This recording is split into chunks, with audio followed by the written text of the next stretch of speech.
If DJ Lagway can play, they can play with any team on their schedule. And as long as he stays healthy, I think they're capable of playing with any team on a particularly brutal schedule. Thank you, everybody, for joining us. As usual, we have an incredibly special guest, and I mean special in the best way possible. This guy's one of the best at covering the sport of college football. He does it with our friends over at On3 Sports, and that's Andy Staples. Andy, what's up, dog? Welcome, Andy. I appreciate it. I've been called special a lot this week, but it was because I put up my post-spring top 25, and it's the way you said special and the way they said special, very different. Yeah, no. It's like the way my mom used to tell me I was special. That's kind of the way that I look. And now, actually, as I get older, I'm wondering what she really meant by that. She's right. But Andy, it's funny you say that. That's where I want to start. I want to start the post-spring top 25 that you put out. And look, just like we do here, these rankings can be changing. I know they will change. Obviously, once we get through fall camp, we know who wins what job, who gets injured, and things like that. But there was a couple that I want to point out, and we'll put that post-spring top 25 on the screen here. I want to start out with LSU because there are a lot of people, and look, I've got a ton of respect, obviously, for Brian Kelly and the tradition that LSU has. There are a bunch of people that have LSU way up there after what they've gotten through the transfer portal. Defensive coordinator Blake Baker having another year to get this defense right. They were improved last year, which, you really had nowhere else to go but up after the year before that. But you have LSU at 15, right behind SMU and Auburn. Is that because you don't trust this defense still, or Nussmeier's development, or what makes you put LSU at 15? Well, actually, Garrett Nussmeier, I think, is going to be just fine, and we've seen massive jumps from year one to year two in LSU starting quarterbacks in the last few years. So if you get that, then I'm going to have him too low. But I think Garrett Nussmeier is a very good quarterback.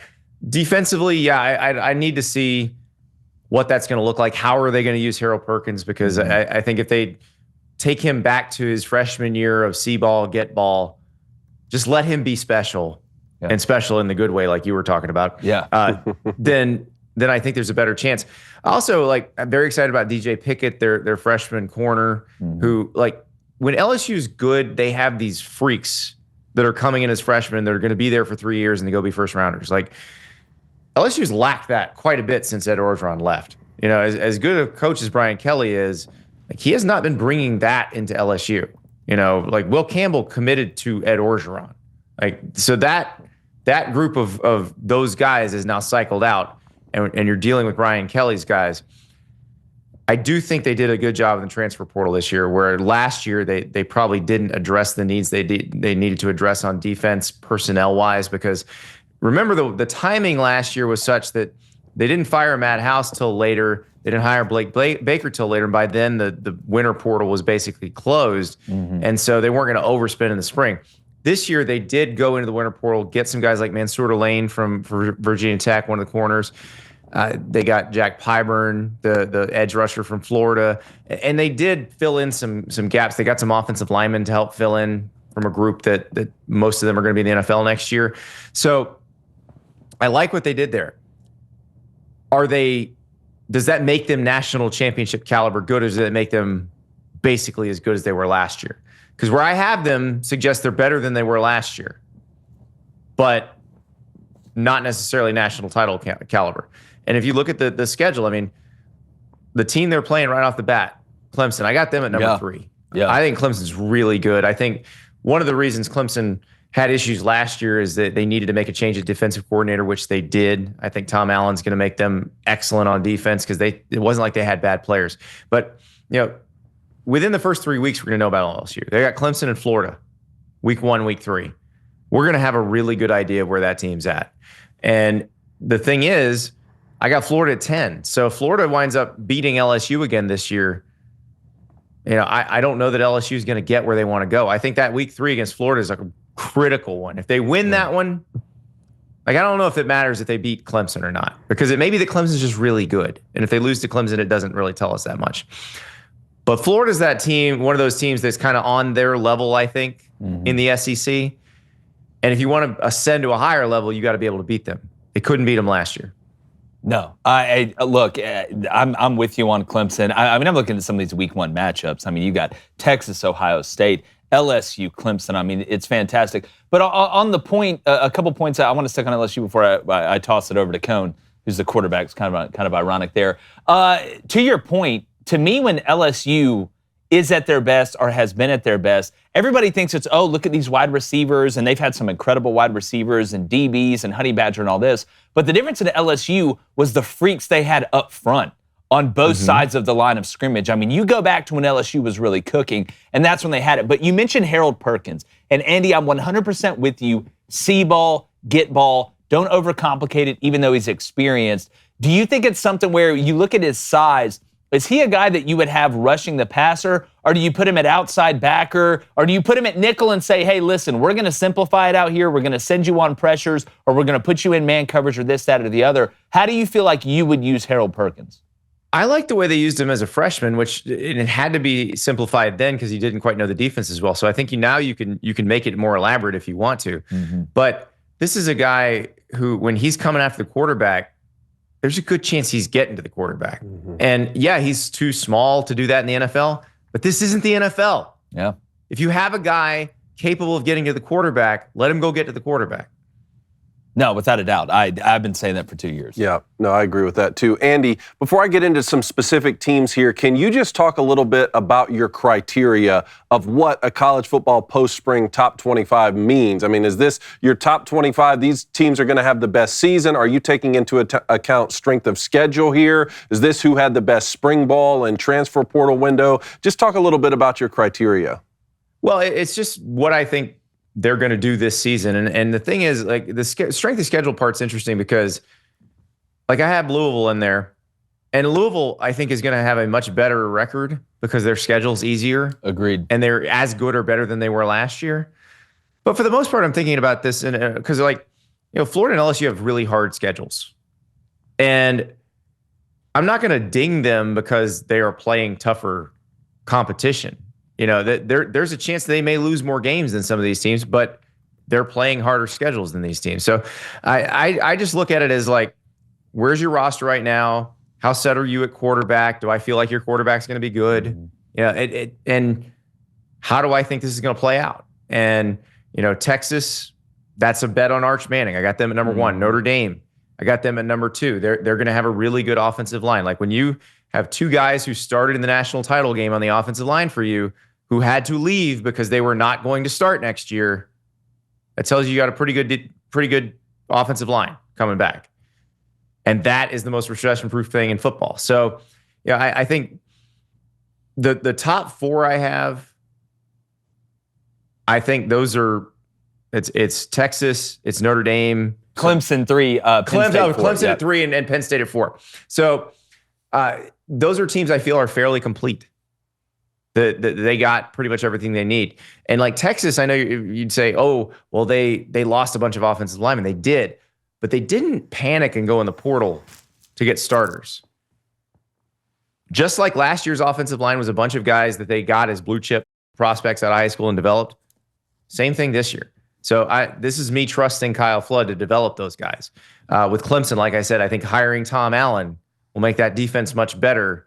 It already had good players. Meanwhile, you've got Cade Klubnik, who I thought really improved last season. You've got some young receivers who are coming into their own. And then Penn State, maybe the most complete of these teams, the question marks at wide receiver. 0 wide receivers caught a pass in that Orange Bowl loss to Notre Dame. Like, that's the most glaring problem with any of those teams in the Final Four last year. They may have addressed it. We'll see, because they got Kyron Hudson from USC. They got Devontae Ross, who was Troy's best receiver last year. And then they just got Trevor Pena from Syracuse, who's a slot guy who had over 80 catches last year, 900-something yards, 9 touchdowns. Like, suddenly, the weakness Penn State had might have been filled, and they've got a good young tight end that I don't think he's not going to replace Tyler Warren's production, but he's going to be fine. So I actually think that Penn State can be a national title contender for real, not independent of the path that the playoff gives them. Like, I think they're going to be pretty good. You talked about the importance of being set at the quarterback position. So sell me on Notre Dame being at number 2 right now, ahead of some of these other teams who also have a lot of talent elsewhere around the quarterback position, but are set there, because right now we don't know who's going to be the starting quarterback for Notre Dame unless you have some information I don't have. I'm pretty sure it's going to be C.J. Carr. Okay. Sure. And, like, he's playing behind the best offensive line in football. Like that's why I'm confident that he's going to be fine, because they got the best offensive line, they got good running backs, a great running game, and good protection is going to take care of a lot. And CJ Carr is more talented as a thrower than Riley Leonard was. So we'll see how he processes, but they had a pretty good competition there between him and Steve Angeli and Kenny Menchie. And he's still got to beat out Menchie. But the fact that Angeli transferred suggests to me that CJ Carr is the guy. Let's face it, nobody likes being bugged, especially by bugs. And when those unwanted visitors do show up, you want them gone fast, right? Well, luckily, Pesty is the do-it-yourself pest control that gives you access to the same professional-grade products at just a quarter of the cost. Their easy-to-apply kit takes only minutes to use with customized plans tailored to your specific location, bug problems, and climate conditions. Now, while traditional pest control companies charge upwards of $800 annually, Pesty provides an affordable alternative with treatment starting at just $35. This budget-friendly approach doesn't compromise on quality. You'll get a personalized solution designed to effectively target the specific pest challenges in your area. We each have one. It's a fantastic product. The kits are unbelievably easy. You put them out, you rock and roll. We got one here in the office, and it's been absolutely buttery ever since. Plus, Pesty effectively eliminates over 100 types of bugs, from spiders and ants to roaches and scorpions, while remaining completely kid and pet friendly, using only fully registered pesticides that have been safely used in hospitals and schools nationwide. So now is the time to protect your home from bugs with Pesty. Go to pesty.com/Crain for an extra 10% off your order. That's PESTIE.com/CRAIN for an extra 10% off.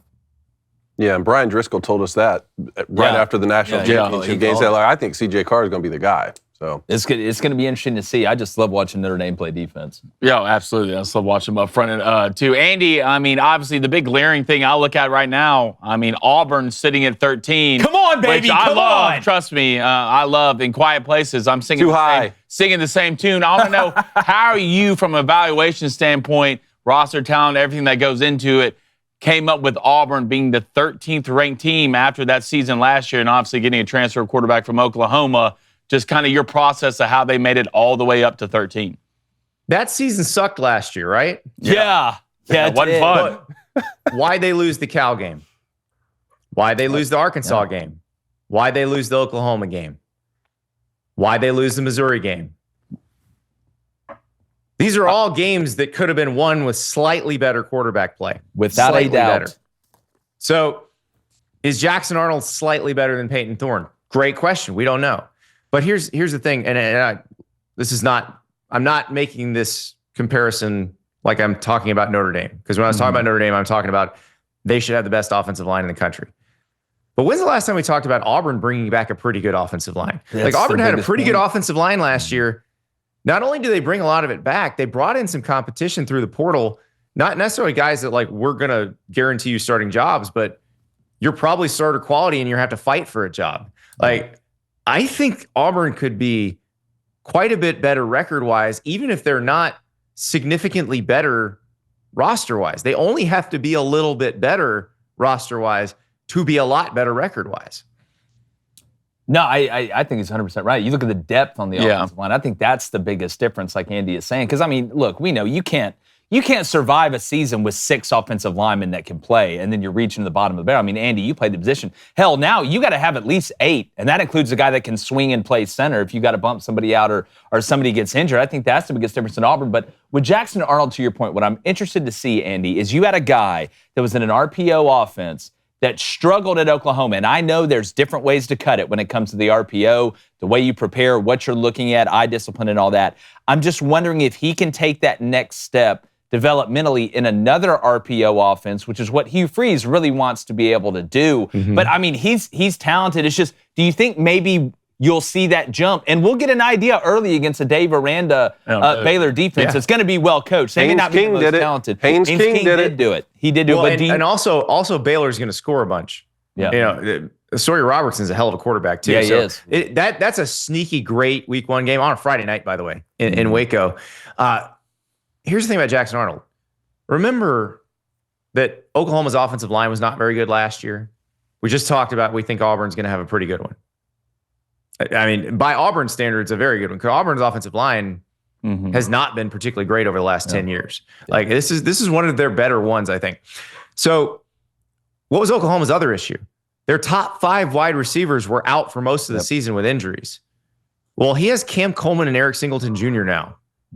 That's a very different situation for a quarterback. So I don't think it would have mattered what offense he was in at Oklahoma last year. He was going to struggle because they didn't block well and there was nobody to catch the ball or get open. Auburn has people who can block. Auburn has people who can get open and catch the ball. So I think Jackson Arnold's job is easier on that front. So that's the part that I think people are discounting is that, Jackson Arnold didn't have a good year at Oklahoma, but everything that could have gone wrong went wrong. Now, if he has a situation where some of the things actually go right and you have, like Cam Coleman could be an elite talent at wide receiver. We saw him in the last couple games of the season kind of breaking out. And we know what Eric Singleton Jr. can do in that Georgia Tech offense. Now, he didn't have anybody like Cam Coleman in the offense with him. Now you're playing Where's Waldo with Eric Singleton Jr. and your defenses have to figure out where he is, but also worry about Cam Coleman. Yeah. I think that makes Jackson Arnold's life a lot easier. No, without a doubt. And the offensive line was injured and struggled at Oklahoma too, which kind of surprised some of us. And quickly, Andy, I kind of want to see your opinion on this. You see Tennessee down at 21. Are they ranked that low because of the production that they lost to the NFL on both sides of the ball? And how differently would you rank that team if Nico didn't transfer out? Wouldn't have been much different. I was probably dropping him anyway. I thought I had him a little too high when we did the one in January because I just didn't know how they were going to replace Dylan Sampson. They're revamping the offensive line. Now, the offensive line's an interesting one with Tennessee because they were very good at run blocking last year. Cooper Mays at center, probably. I think Cooper Mays was one of the most important players on that team last year. But if you look at what they're going to start this year versus what they started last year, the ceiling on these guys, this next bunch, is probably a lot higher. But we don't know what it's going to be when we actually see them on the field this season. So I think that's the question. And then receiver-wise, you bring back Mike Matthews. You're going to have Boo Carter playing some receiver as well. But I don't know if they're necessarily, do they know who's going to be a dominant receiver for them? I don't think they know that. I think they hope Mike Matthews is because he was a big-time recruit and seems to have the right traits. And I think Boo Carter's just a really good athlete. But Boo Carter's also got to play in the secondary. Mm-hmm. So he wants to Travis Hunter this thing. I don't know if it's going to be like a full-on Travis Hunter. I think it's going to be a kind of a package for him. But they're going to have to figure that out. They're going to, who replaces the production Dylan Sampson gave you? That's a big question mark. So I think that's the issue. I'm not as worried about them on defense. They did lose some really good defensive linemen, and like James Pierce went in the first round, obviously. But that was a position they were fairly deep at. And I think defensively they're going to be fine. It's just a matter of, do playmakers emerge, and what are you doing at quarterback now? Because I wasn't totally sold on Nico, but Nico was pretty good last year. I think there's some revisionist history because he left that he stunk last year. He wasn't bad last year, and he was potentially going to make a jump as people do from year one as a starter to year two. So is it going to be Joey Aguilar, who started the last 2 seasons at Appalachian State? Is it going to be Jake Merklinger, who has been in the offense for a year but was sitting? Or is it going to be George McIntyre, who's a true freshman? So they've got to get that part figured out. And I like the Joey Aguilar thing. We wanted to make it like it's a straight up trade. Like he's coming to start. Nico's going to start at UCLA. Aguilar was supposed to start at UCLA, and he left because Nico came. I don't know that it's necessarily like that. I think the way it was pitched to Joey was, hey, you can come in here and compete, because I don't think they were going to hand out the job to him. I think there may have been some guys, if they'd have shaken loose, that they'd have handed it to, but those guys didn't leave. Yeah. I have one more question here. Well, we could talk to you all day, Andy. It's so fascinating. I'd like to know about Gunnar Stockton taking over for Carson Beck at Georgia. Obviously, Michigan trying to decide if they're going to start a true freshman quarterback in Bryce Underwood coming out of their spring game that was last week. I guess maybe the best question to ask you, though, is who's the most overrated college football team entering 2025? I don't know, because I don't think we know that much about any of these teams. Like, I wrote this a lot at the end of last season. Like the era of the super team ended with that Ohio State team. The idea of just draft pick after draft pick stacked on top of one another. Because I think the NIL transfer portal era has made the market much more efficient. And you're not going to be able to stockpile talent the way that Georgia did in 21 and 22, the way that Alabama did under Nick Saban, the way that Ohio State had been doing. So, like, I don't know that anybody's sitting there vastly overrated right now. Because I don't think we know who's really good. I think, because I'm trying to think, what team does everybody assume is going to win the national title? There isn't one. Mm-hmm. In fact, there probably isn't even a group of 4 or 5. Like, I would say any team in my top 8, I would be not surprised one bit if they won the national title. Mm-hmm. And there's no way in the past, 2010 to 2023 that I would have said that. Yeah. Well, I mean, Andy, it's crazy. I'm looking at your top 8 right now to this point. Out of the top 8, 1, 2, 3, 4, 5 of the top 8 are starting a new quarterback. I think that kind of lands to the point of what you're saying. And I think, to be honest with you, I think this is awesome. I am way more excited about this than knowing that Alabama has 25 NFL players in their 2 deep, and they're just going to beat the shit out of everybody for 12 games. It might be 6 out of 8. It might. Yeah. Now, Alabama has a lot of NFL players in there 2 deep, and that's well, you know what I mean, Andy. Like where they're like they're starting a new quarterback. Yeah. Well, I mean, you know what I mean. Where it's like, all right, Alabama or Georgia or Ohio State that we've seen is just way better than everybody else. But to Cone's point, he asked you about overrated. There's a couple on here quickly, and I know you probably got to go in a second. But Illinois at 9, I love that. I love Illinois, and I know they lost some things up front, but I like Luke Altmaier. Texas Tech at 11, South Carolina at 12. You look at Arizona State, they're at 16. But, man, I'm with you on Louisville. I think Louisville, I picked SMU to make the playoff last year, and I thought I was going to get deported after the Nevada game when they had to come back and win. You put a future on that. But, yeah, I should have. I should have done that. But I think Louisville may sneak in the playoff this year. I think there's a really good chance they're competitive in the ACC. I think the ACC at the top is going to be really interesting because I don't have Georgia Tech on there, but I think Georgia Tech's a team that could be a top 25 team. They play Colorado week 1, which would be a lot of fun. Miami, I know Carson Beck's coming off elbow surgery. I think he's going to be fine. It really kind of depends on how do their young receivers develop, and then does Corey Heatherman coming from Minnesota make that defense better? Because the defense was what cost them last year. Awful. But we talked about how much I like Clemson. So, yeah, Clemson, Miami, Louisville, Duke with Darian Mensah coming off a 9-win season, going and getting one of the best quarterbacks in the portal. Like, the top of the ACC is actually really interesting this year. And SMU bringing back almost everybody. Yeah, including Kevin Jennings, who I think's got a ton of potential. Quickly, as this being my dark horse playoff team, I mean, Andy, is this the year for Billy Napier in Florida? If DJ Lagway is healthy and the shoulder's good, now we've seen him throwing now. He's posted videos of himself throwing, and I guess he started throwing last week. So that's the question is, did the resting of the arm do what it needed to do? Because if there's further problems, if there's something that requires surgical intervention, then you can take Florida out of there, take it off the board. It's not even happening.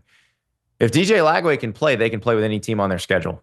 And as long as he stays healthy, I think they're capable of playing with any team on a particularly brutal schedule.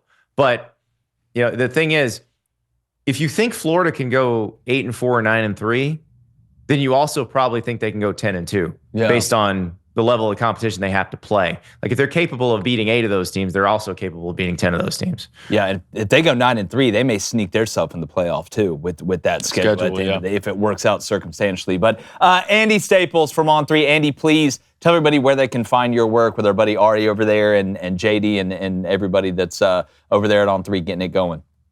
Yeah, you can subscribe to the On3 Sports YouTube page and get our show every day. Ari and I are on the air live at 9:30 a.m. Eastern, 8:30 Central every day.